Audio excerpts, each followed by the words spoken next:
Sebelumnya saya klarifikasi dulu kenapa sih nggak langsung di software cara ngejelasinnya, yang kenapa sih nggak di sana, karena tuh pas saya ngejelasin langsung di softwarenya langsung itu memakan banyak waktu gitu, sampai 28 menitan itu sampai selesai routing. Baik, perkenalkan nama saya Dr. Pratnyana dari kelompok 5 dengan NIM 10101230023. Kali ini saya akan menjelaskan topologi dari kelompok kami dan saya akan menjelaskan juga routing konfigurasi pada setiap router dan PC. Dan kelompok kita menggunakan routing uh, RIPv2 dan routing static dan default route. Kali ini saya akan menjelaskan topologi dulu. Sesuai permintaan, di sini terdapat 3 gedung, yang dimana gedung pertama terdapat 3 divisi, yaitu divisi A, divisi B, dan divisi C. Gedung 2 yaitu terdapat divisi D, lalu divisi 3, di gedung 3 itu terdapat server dan terdapat juga router untuk internet. Nah, di setiap divisi ini, di gedung 1 terdapat 1 switch, dan gedung 2 terdapat 3 switch juga. Baik, pertama-tama di sini saya akan menjelaskan perhitungan IPv4 addressing menggunakan metode VLSM. Untuk kelompok kami menggunakan blok IP private 10.5.0.0/16 sesuai dengan nomor kelompok kami yaitu kelompok 5.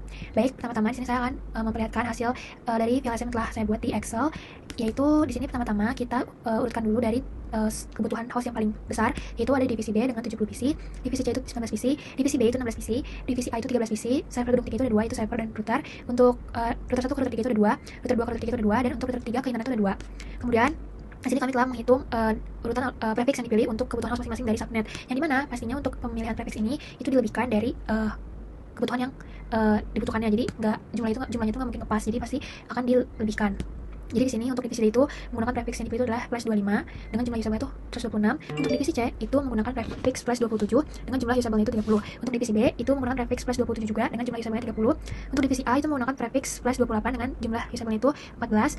Untuk server gedung 3 itu kan kebutuhan host itu 2, cuma di sini kami lebihkan jadi 6 sehingga prefix yang dipilih itu adalah plus 29 dengan jumlah usable itu 6.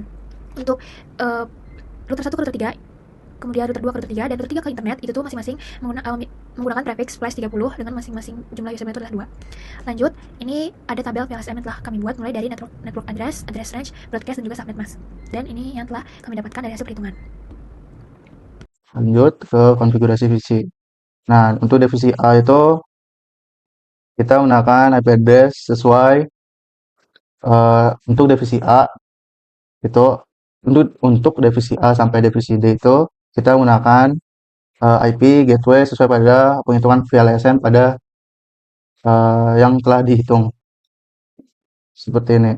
Saya menggunakan default gateway itu 10.5.0.193 dan IP address-nya 10.5.0.195 dan seterusnya. Untuk konfigurasi IP gateway di gedung 1 untuk divisi A, kita juga menggunakan IP gateway dan subnet pada di setiap divisi dan disesuaikan pada perhitungan VLSM. Untuk konfigurasi IP gateway kedua juga sama, menggunakan IP gateway juga dengan subnet disesuaikan juga pada perhitungan VLSM. Nah, untuk konfigurasi IP gateway router antar router, yaitu router 1 ke router 2 sama juga ditentukan oleh IP gateway juga dan disesuaikan oleh perhitungan VLSM. Ini router 2 ke router 1, IP address-nya 218, dengan router 1 ke router 2 217. Dan router 2 ke 3 juga IP address-nya 221 sampai 221, dan router 3 ke 2 itu 222.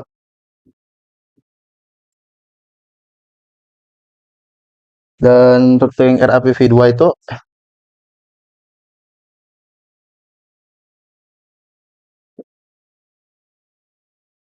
dan sini dan untuk konfigurasi IP gateway di sini untuk konfigurasi IP gateway router antar router agar kalian terhubung. Di sini saya menggunakan IP gateway dengan subnet mask yang disesuaikan oleh perhitungan VLSM. Router 2 ke router 1 juga sama sampai router 3 ke router 4 dan router 4 ke 3. Semua itu menggunakan IP gateway yang sudah disesuaikan oleh perhitungan VLSM. Dan untuk routing era IPv2 itu caranya dengan cara ketik dulu konfigurasi terminal, lalu enter RIP, lalu ketik version 2 wajib. Kalau tidak ngetik 2 itu kitanya masih ke version 1. Lalu kita di sini memasukkan semua network yang terhubung antar divisi A, B, C dan jalur si network router. Dan gedung 2 juga sama, memasukkan semua network yang terhubung seperti network router 1, terus network gedung D, terus network gedung gedung 2 dan network gedung 3. Dan router 3 juga sebaliknya. Dia memasukkan network si server dan network eh, si si router pada gedung 3.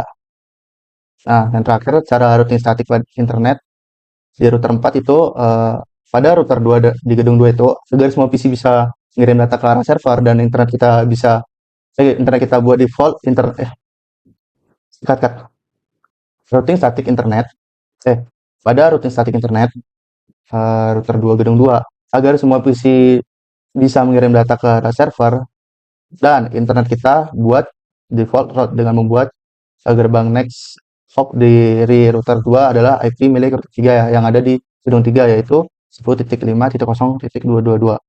Lalu untuk router 3 gedung 3 pada router 3 ini kita harus membuat router ke arah internet dan membuat juga rute balik ke arah lokal. Caranya itu kita pakai default route lagi dengan dikirim ke router internet dengan next hop 10.5.0.225. Lalu yang terakhir untuk router internet wajib mengetahui jalur kembali menuju jaringan lokal. Jika tidak, data internet tidak bisa sampai tujuan. Nah, solusi saya yaitu menambahkan static route yang mengarah ke network PC, lalu meneruskan paket kembali ke router 3 dengan IP 10.5.0.226. Sekian presentasi dari saya. Terima kasih. Selanjutnya pada bagian ini, saya akan mendemonstrasikan uji konektivitas atau ping dari masing-masing divisi ke divisi lain, ke gateway masing-masing, dan ke server perusahaan. Pertama, di sini saya akan melakukan ping dari PC 1 di divisi K. Kita klik desktop, command prompt. Kemudian, kita klik ping ke divisi L dengan IP 10.5.0.161.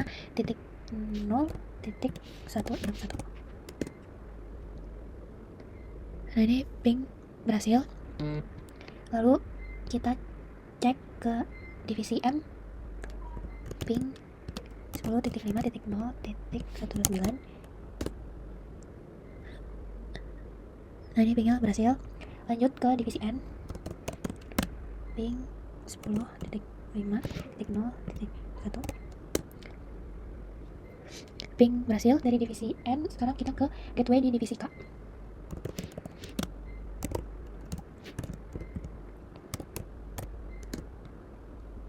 Ping berhasil. Selanjutnya kita ke server di gedung 3 dengan IP 10.5.0.110. Nah, dia berhasil.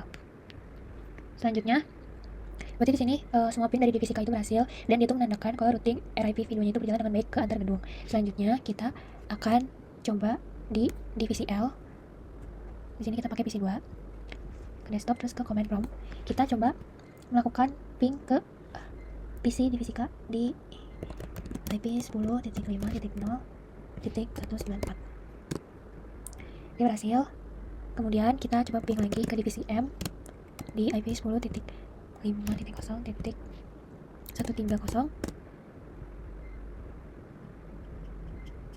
Nah, dia berhasil.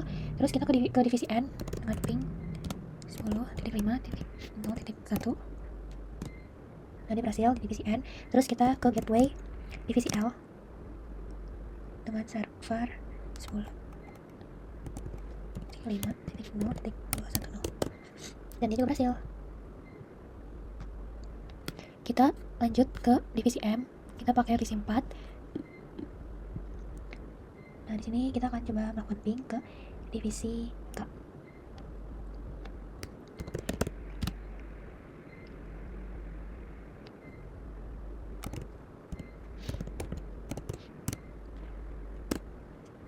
Nah, ini berhasil.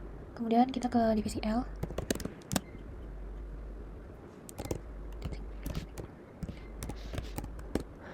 Dia juga berhasil. Kemudian kita ke divisi N. Ini berhasil. Terakhir kita ke server. Nah, dia berhasil ya. Berarti berhasil semua di divisi M. Kita lanjut terakhir ke divisi N. Divisi N ini gedung 2, kita pilih aja divisi 11. Di divisi N ini kita coba melakukan ping ke divisi K.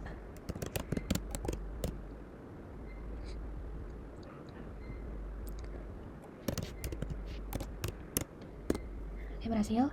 Kemudian kita lanjut ping ke divisi L.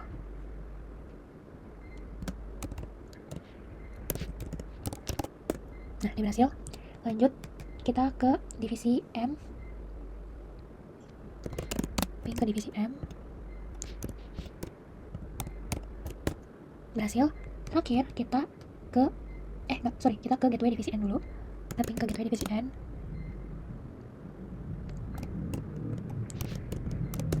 Nah, ini berhasil. Terakhir kita ke server. Nah, dia berhasil.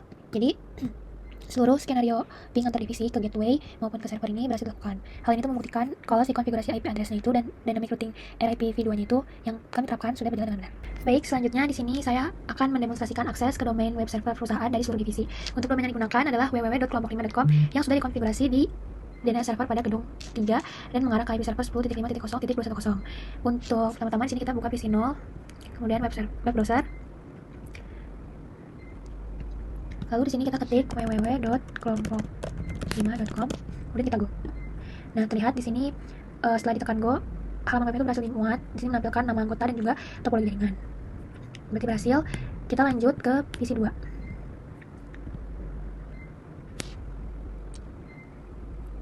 Kita ketik lagi www.kelompok5.com, kita ketik go. Yap, dan untuk di PC 2 juga berhasil menampilkan nama anggota dan juga topologi jaringan. Berarti DNS berhasil meresolve domain ke IP server. Lanjut kita ke PC 4.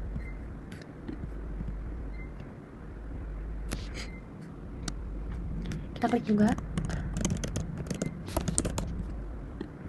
Dan berhasil juga untuk di PC 4. Terlihat ada nama anggota dan juga topologi jaringan. Lanjut kita, berarti ini berhasil ya. Akses domainnya berhasil ditunjukkan, routing dari RIP v2 bekerja dengan baik. Lanjut ke PC 11.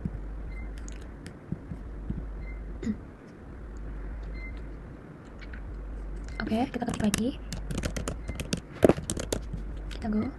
Nah, di PC 11 juga berhasil dimuat halamannya dan membuktikan bahwa koneksi dari gedung 2 melewati router gedung 2 ke router gedung 3 hingga ke server itu berjalan dengan baik. Oke, assalamualaikum warahmatullahi wabarakatuh. Kenalin, nama aku Deden Imar Nurwansyah dengan NIM 10.12 40322. Di sini aku bakal ngejelasin poin dari nomor 7, yaitu demo dan penjelasan MAC address table di switch-nya. Nah, sebelum itu kita harus tahu dulu nih, apa sih MAC address itu? MAC address table tuh jadi tabel database internal buat memetakan gitu lah alamat fisik dari tabelnya. Berarti outputannya gitu, perangkat ke port spesifiknya di mana perangkat tuh terhubung. Nah, fungsinya tuh biar si switch dapat melakukan pengiriman data secara efisien. Nah, langsung aja kita ke demonya. Di sini demo di switch 0. Oh, ini.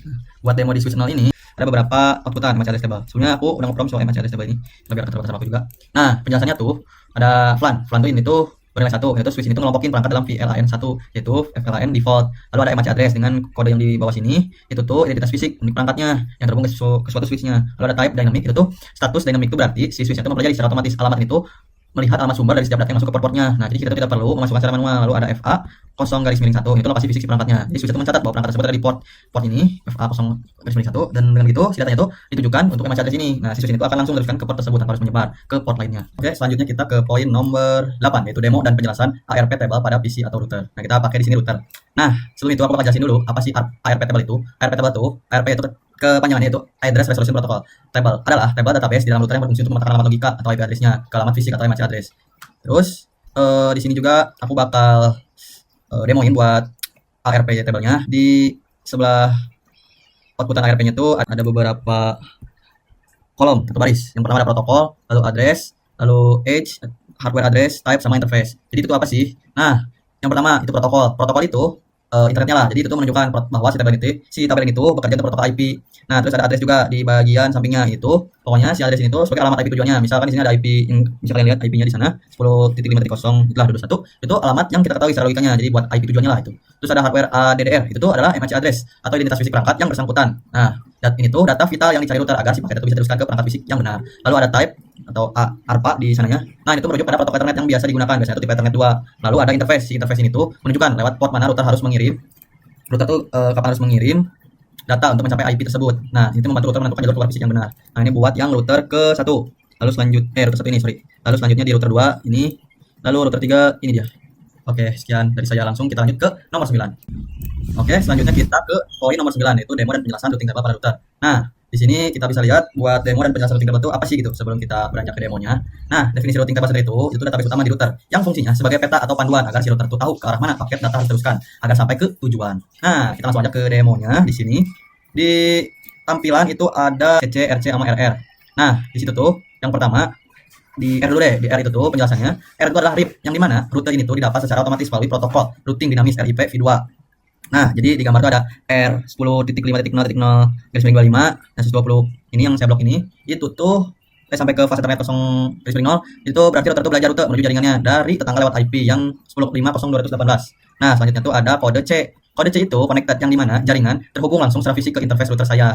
Nah, dari contoh di gambar itu tuh artinya jaringan tersebut ada tepat di port di fase Ethernet yang ujung itu di router ini. Lalu ada nilainya itu ada 120/1. Nah, itu tuh penjelasan angka di 120 adalah administrative distance atau tingkat kepercayaan router untuk RIP-nya, dan satu adalah metrik hop count atau jarak yang mencapai tujuan tersebut.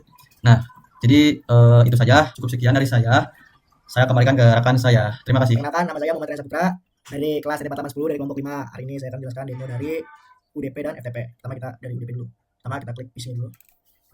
Lalu kita cari web browsernya. Kita tunggu dulu aja. Lalu kita isi nama webnya, misalnya www.kelompok5.com. Kita dulu, habis itu kita kembali ke MySQL ini. Jangan lupa di start. Ini bisa dipercepat aja biar nggak lama-lama.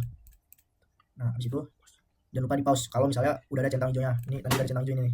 Tinggal diklik ini ya. Nah, hasilnya ini hasil akhirnya. Ini tandanya kita berhasil melakukan demo UDP test. Oke, sekarang bisa kita exit. Nah, sekarang kita mencoba FTP server ya. Kita klik yang PC ini. Suara bebas isi mana aja. Lalu kita cari desktopnya. Nah, bedanya kan kalau misalnya UDP tadi di web browser, kalau misalnya FTP di command prompt ya. Nah, kita ketik FTP spasi nama webnya kita di www.kelompok5.com, lalu enter. Nah, habis itu kita masuk lagi ke sini. Nah, kita start. Oke. Ini bisa dipercepat sebenarnya. Nah, ini udah cepat aja sampai kembali ke PC-nya. Nah, ini masih DNS. Tunggu sekali lagi. Oke, kita lihat. Nah, coba ini. Jangan lupa di stop. Nah, kita bisa lihat. Nah, ini berhasil. Lalu kita ke isinya. Lalu username-nya kita buat Cisco. Nah, kita kembali lagi seperti tadi. Kita nge-request pesan lagi. Bisa cepat ya. Oke. Jangan lupa di pause. Lalu kita lihat pesannya. Nah, ini tandanya udah berhasil. Lalu kita ke PC. Nah, baru kita tulis passwordnya. Nah, terus kita lakuin hal kayak gitu terus sampai selesai. Kita start lagi, percepat. Nah, jangan lupa di pause kalau misalnya udah nyampe ke PC dari awal request. Kita lihat pesannya dulu. Nah, ini berhasil. Lalu kita klik PC-nya. Nah, ini hasil akhir dari demo FTP. Ini tandanya kita berhasil melakukan demo tersebut. Oke, sekian dari penjelasan dari saya. Wassalamualaikum warahmatullahi wabarakatuh.